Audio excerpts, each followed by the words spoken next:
meta.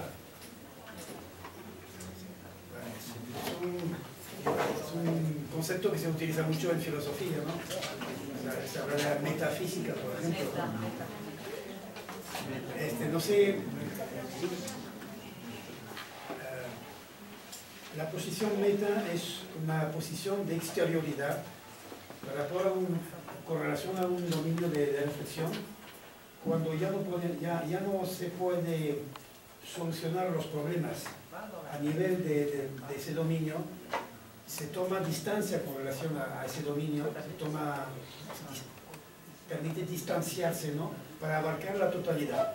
O sea, el ejemplo, si uno tiene un problema metodológico y quiere buscar dónde está el fallo en cuanto a metodología y dónde estaría la solución metodológica, se queda ahí, se queda en el área en la perspectiva metodológica, ¿no? La perspectiva didáctica supone no buscar, no contentarse con la pregunta metodológica y no buscar de inmediato la respuesta metodológica, sino, tomando distancia, precisamente, cuestionar la pregunta que uno se hizo.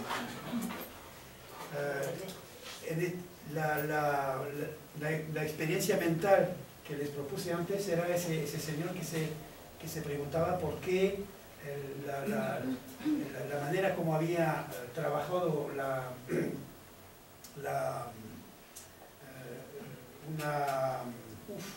una regla de gramática, por qué no había dado resultado, ¿no? Por qué los alumnos no habían llegado al nivel de asimilación de la regla, por qué no la podían reutilizar, reemplear espontáneamente en la última fase de la unidad didáctica, ¿no? Y pues adoptar una posición metametodológica es precisamente hacer estas preguntas desde fuera, no desde el campo metodológico, sino desde fuera. Desde los objetivos, era efectivamente un objetivo viable, valedero. Desde los modelos gramaticales, el modelo de la descripción gramatical que utilicé para explicar esa regla de gramática era buena, era el buen momento de hacerlo. Ven que son preguntas, no contesto a la pregunta, no contesto directamente a la pregunta de metodología, sino que hago una serie de preguntas desde posiciones, lugares diferentes. ¿Okay? Esto es la posición. Voy a tomar otro ejemplo que viene de la gestión de empresas. Yo leo bastante gestión de empresas porque a veces tienen formadores muy profesionales, y en cuanto a la evolución de las ideas, lo comentaba anteriormente, siempre estuvieron en posición más adelantados que los didactas muchas veces, ¿no? Hasta hace como 10 o 15 años, en gestión de empresas se buscaba el mejor modelo posible de gestión de empresas. El postulado era que debía existir forzosamente el mejor modelo posible. Incluso si ese mejor modelo, claro que se va a adaptar a la empresa, ¿no? O sea, a la empresa y en su entorno. Ahora en gestión de empresas dicen que están en una era de metamodelo. Buscan metamodelizar. Eso significa que el problema de ellos es encontrar las reglas que les van a permitir escoger un modelo u otro modelo, en qué momento y por qué. O sea, ya no tratan de buscar una respuesta en términos de tal o cual modelo, sino tratar de conocer las reglas contextuales que les permitirán racionalmente buscar tal o cual modelo diferente. La reflexión didáctica es una reflexión que no busca respuestas metodológicas, sino las reglas contextuales que nos permitirán escoger tal o cual metodología, tal o cual enfoque, tal o cual procedimiento y en qué momento, por qué. Esta es lo que se llama una posición metametodológica. Es un nivel que permite gestionar desde fuera la metodología. En este caso, con una reflexión de tipo contextualizada. ¿En qué momento tal o cual metodología se adaptará mejor a nuestro problema? Y no qué metodología es mejor en absoluto. No sé si es claro, pero sí, dime. Entonces, de acuerdo a eso y a lo que he podido comprender o analizar, la didáctica es una como usted lo decía, metametodología, porque se encarga de describir lo que la metodología ha prescrito ya. ¿Es así, verdad? Exactamente. La metodología construye respuestas, la didáctica desconstruye las metodologías. Y las desconstruye precisamente para dar a los profesores la capacidad de reconstruir cómo viene más adaptado a sus propios problemas. La didáctica desconstruye las metodologías. Lo veremos con el concepto de método que ya he presentado rápidamente antes, ¿no? La construcción metodológica es necesaria, pero ahora pensamos que solo el profesor es capaz de construir en tiempo real en sus clases, dado la comprensión global que tiene de su entorno, solo él es capaz de construir las respuestas más adaptadas. ¿Okay? Y pues la didáctica da elementos metodológicos, herramientas como, ¿cómo se dice? De brick, construcción. Materios. La comparación, al principio de esta sesión les dije que existía la metodología como un campo abierto y que de ese campo se construyeron edificios, ¿no? Pues los metodólogos construyen, los didácticos deconstruyen ladrillo por ladrillo, y lo que les dan a los profesores son los ladrillos y las reglas arquitectónicas y el cemento y cómo se construye un muro, pero la casa misma, el edificio, la tendrá que construir el profesor en sus clases. ¿Okay?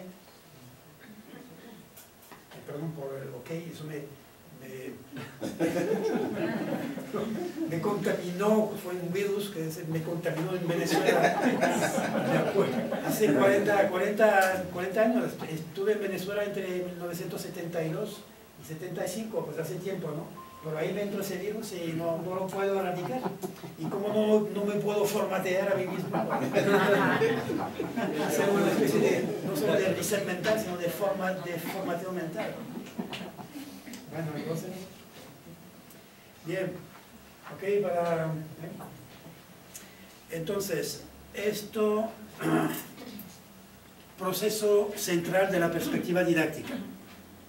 ¿Cuáles son las diferentes actividades que tiene que hacer tanto un profesor en sus clases cuando construye una secuencia didáctica como un autor de manual cuando elabora el manual? Primero la concepción conjunta global del manual y después cada unidad didáctica. Es el mismo trabajo que debe hacer un responsable académico o el ministro de Educación cuando quiere elaborar un currículo.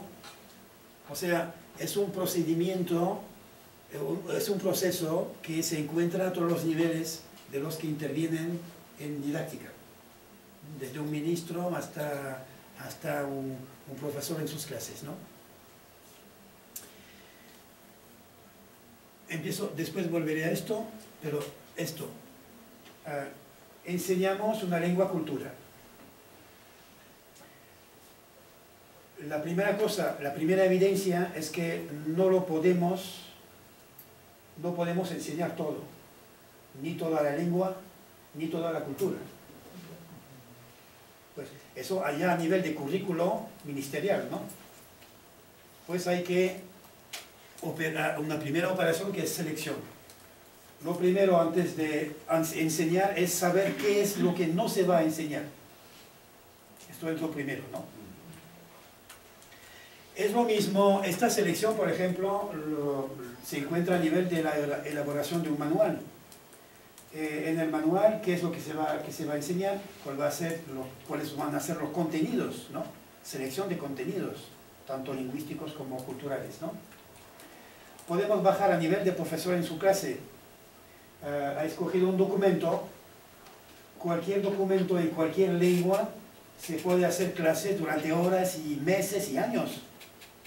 En cada documento de una lengua está toda la lengua, directa o indirectamente, ¿no? Pues en cada documento va a tener que seleccionar también qué es lo que va a enseñar o lo que no va a enseñar, qué es lo que va a hacer aprender o lo que no va a hacer aprender, la selección. A nivel más micro, un alumno, el famoso Antoine, que está ahí al fondo, los alumnos que se sientan al fondo, ya se sabe por qué, Antonio no ha dicho una palabra desde el principio del año, y por fin levanta la mano. Antonio va a hablar, y hace una frase con 10 errores, Muy bien, Antonio, muy bien. Ahora vemos, ¿qué es lo que corregimos ahora? El problema del profesor, la selección de los contenidos lingüísticos de la frase de Antonio, y hay 10 errores. Ay, muy bien, Antonio, por fin hablas, 4 meses de clase, muy bien. Pero claro, como no has hablado hasta ahora, has hecho muchos errores, las vamos a poner en la pizarra. Primer error, segundo error, tercer. Bueno, Antonio ha hablado una vez y ya se terminó para todo el año, ¿no? Pues, aunque sea por razones psicológicas, tenemos que seleccionar drásticamente los errores que vamos a trabajar. Eventualmente, a veces la selección va a ser 0, ¿no? Muy bien, Antonio, perfecto, hemos comprendido todos. Nadie ha comprendido, pero sí, hemos comprendido. Selección 0, nada, o 1 o 2 errores, pero no vamos a trabajar, a notar todos los errores que ha cometido el pobre Antonio, ¿no? Y en selección. La selección. Y se fue de nuevo. Alguien me tendrá que mostrar cómo se quita este sistema de esta gestión automática. Hemos seleccionado el contenido. Cuando digo contenido es tanto lingüístico como cultural, ¿no? Hemos seleccionado el contenido. El problema después que viene inmediatamente es el de la descripción. ¿Sí, en este ejemplo de Antonio, en el caso del profesor, ¿cómo se aplicaría ahí el aspecto de la deontología? Bueno, no es un problema, yo creo que no es, en este caso, pobre Antonio, no es un problema deontológico, sino técnico, ¿no? Si le corrijo todo, ya no va a hablar en todo el año. No es una pregunta que tenemos que hacer. ¿Tengo derecho de corregir todo? Sí, como profesor, mi tarea es corregir, ¿no? Porque se aprende hablando y se aprende también corrigiendo sus errores. Pues desde el punto de vista, es sencillamente buen sentido psicológico, me parece, ¿no? Yo no lo veo como deontología, sino como buen sentido empírico. Si lo corrijo todo, ya se va a desanimar el pobre y no va a seguir esforzándose, ¿no? Ok, hemos seleccionado material lingüístico cultural, pues el problema es cómo lo vamos a describir, la descripción. Por ejemplo, un texto, ¿qué tipo de gramática vamos a utilizar? Gramática morfosintáctica, gramática nocio-funcional, gramática textual, gramática enunciativa, la última gramática, ¿la conocen? hubiera tenido que empezar por ella. La gramática de Antonio, de los demás, que se llama la gramática que los alumnos tienen en su mente ahí, que están construyendo, desconstruyendo.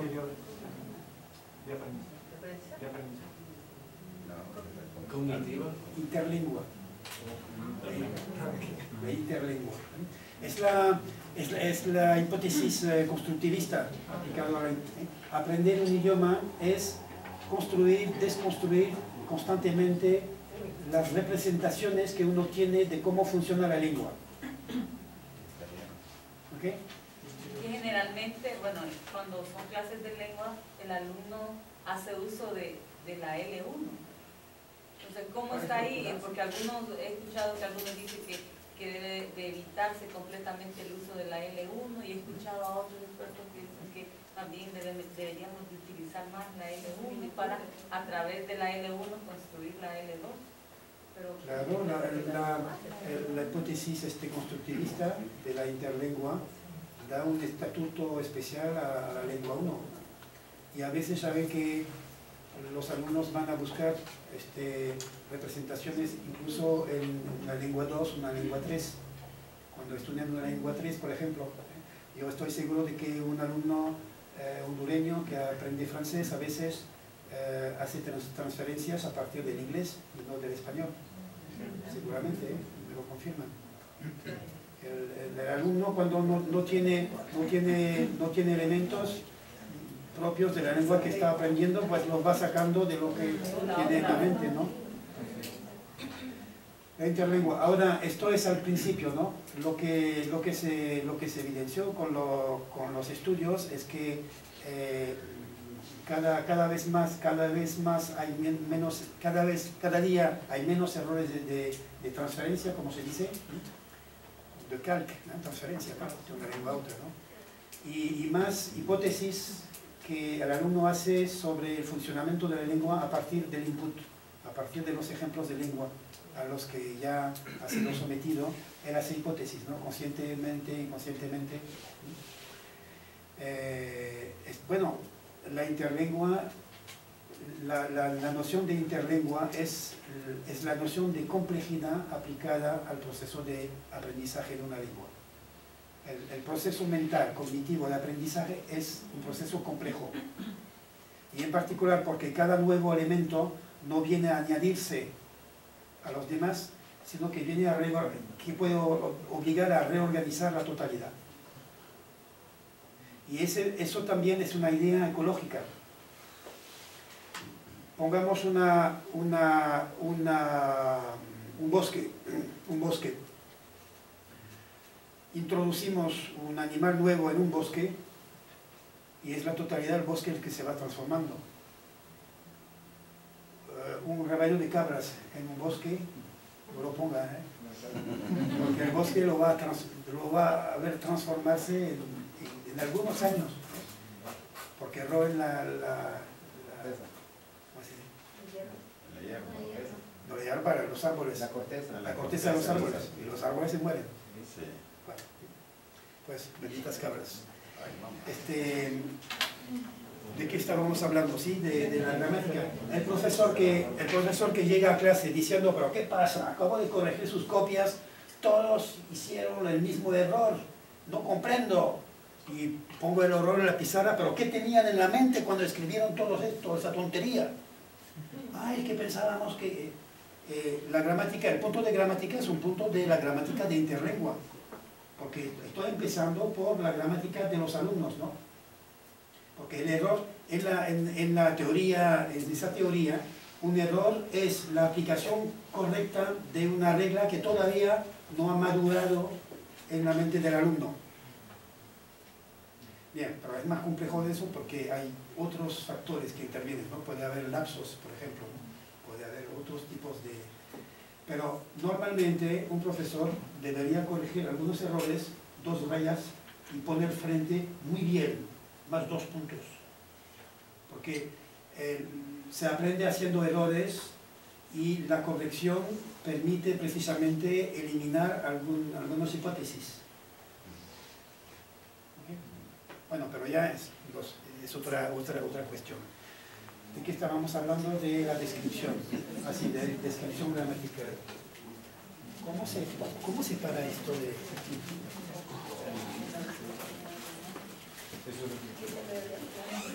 De momento. Bien, descripción.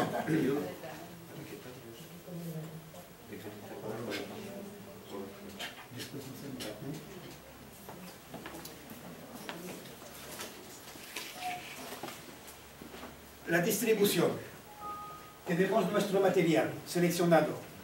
Tenemos la descripción correspondiente, ¿no? Ahora, un problema técnico es, tenemos todo eso. No lo podemos enseñar todo a la vez. Tenemos que empezar por una parte, después otra parte, después una tercera parte. ¿Ok? Lo que se llama la distribución. Distribución, si esa distribución se hace no así, si se hace a partir de criterios razonados, se habla de, no de distribución, sino de progresión. La progresión es un tipo de distribución que se basa en criterios como de lo más fácil a lo más difícil, de lo conocido a lo desconocido, de lo simple a lo complejo, a sabiendas que esos criterios son criterios que se pueden oponer unos a otros, ¿no? O sea, el problema de la progresión es un problema gordo y no quiero que no duerman esta noche, no vamos más allá. Distribución. En algunas tradiciones didácticas hablan de gradación. Gradación, progresión, distribución. Distribución. ¿Qué ponemos en la primera lección, en la segunda lección, en la tercera lección y por qué? Sencillamente, ¿no? Es otro problema fundamental. No podemos enseñar todo, tenemos que seleccionar. ¿Cómo vamos a analizar este contenido? Análisis prepedagógico, ¿ok? ¿Cómo lo vamos a repartir en el tiempo? Después, ¿cómo lo vamos a presentar a los alumnos? La presentación a lo antiguo era, bueno, niños, niñas, hoy vamos a ver el subjuntivo imperfecto. Entonces, el subjuntivo imperfecto. Y escribo en la pizarra, los alumnos copian, aprenderse de memoria el paradigma. Es un tipo de presentación, ¿no? Otro tipo de presentación es por medio de un documento. En el documento va a aparecer por primera vez la forma gramatical, ¿no? Presentación activa, como decimos ahora. No va a ser el profesor quien presenta directamente, sino los alumnos quienes van a descubrir, pues, por medio de un documento, la nueva forma gramatical. ¿Okay? Hay diferentes métodos de presentación, pero hay que presentar. Presentar es realmente el primer momento, ¿no? Se trae ahí, se trae a la mente del alumno la presentación, la nueva forma gramatical, o forma lingüística, perdón, puede ser una léxico, puede ser fonética, claro. Bien, presentación, después la explicación de la forma, ¿no? Pero puede ser a nivel de texto, explicación de texto. Si se introduce una nueva palabra léxica, el problema es que los alumnos tienen que acceder al sentido, ¿no? O de la forma gramatical, o de la forma léxica, o del texto. Si queremos hacer trabajar sobre el texto, hay un momento en que tienen que comprender el texto, comprender la palabra léxica, comprender la forma gramatical, comprender el texto. ¿Okay? Lo que se llama el acceso al sentido, ¿no? Presentación. Qué tonto es eso, ¿no?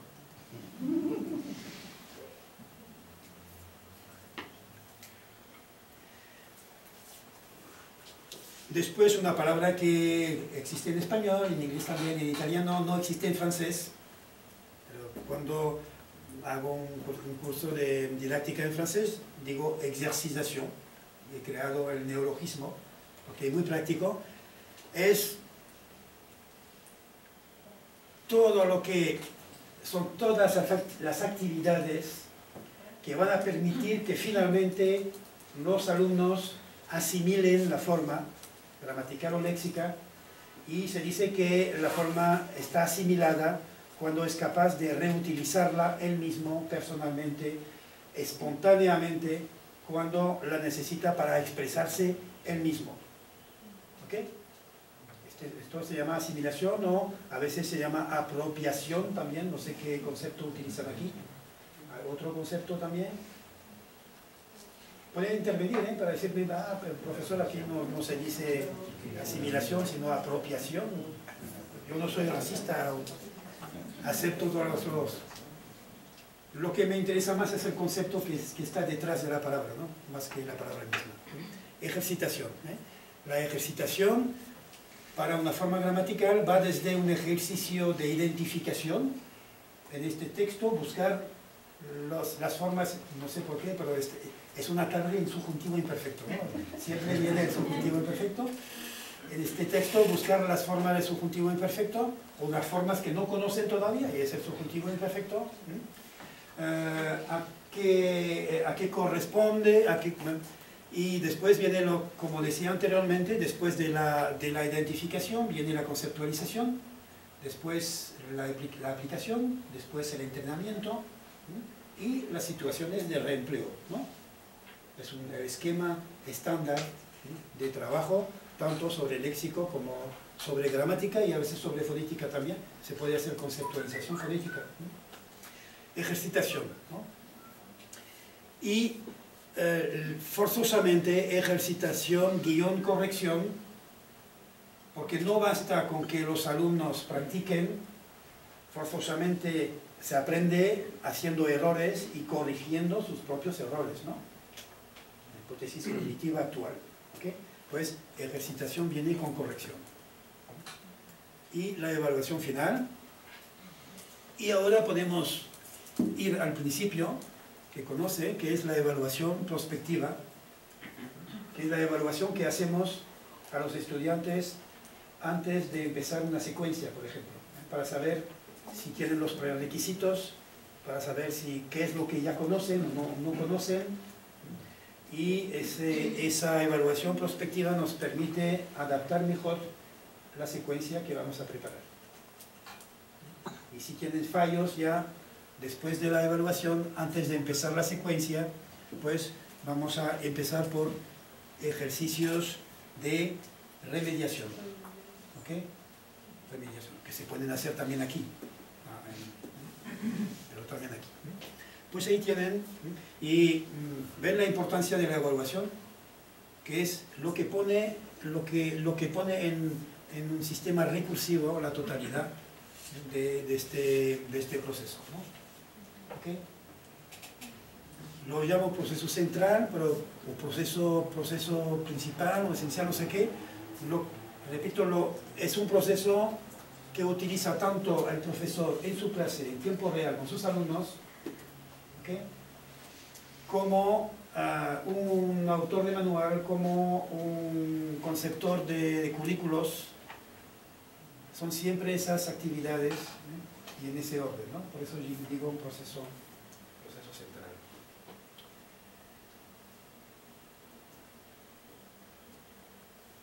¿Ok? Ahí viene después, en el documento que tienen, viene la definición de los diferentes conceptos, ¿no? ¿Preguntas ahí? Son cosas que conocen ya, ¿no? Pero tal vez no presentadas de esta manera. Es un modelo, me gustan los modelos. Estoy hablando de didáctica, no de mujeres.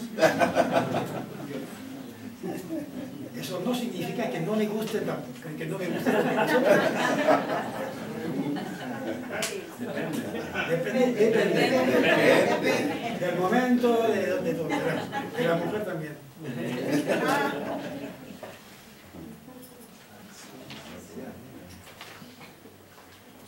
Esto va a ser muy rápido porque ya lo vemos.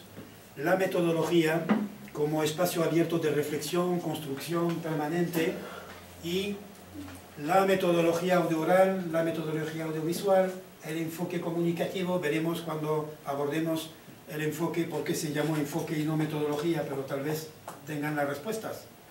La respuesta. ¿Por qué se habló de... Hasta ahora se hablaba de metodología y de pronto ya no es metodología sino enfoque comunicativo. ¿Por qué se cambió de concepto, de término?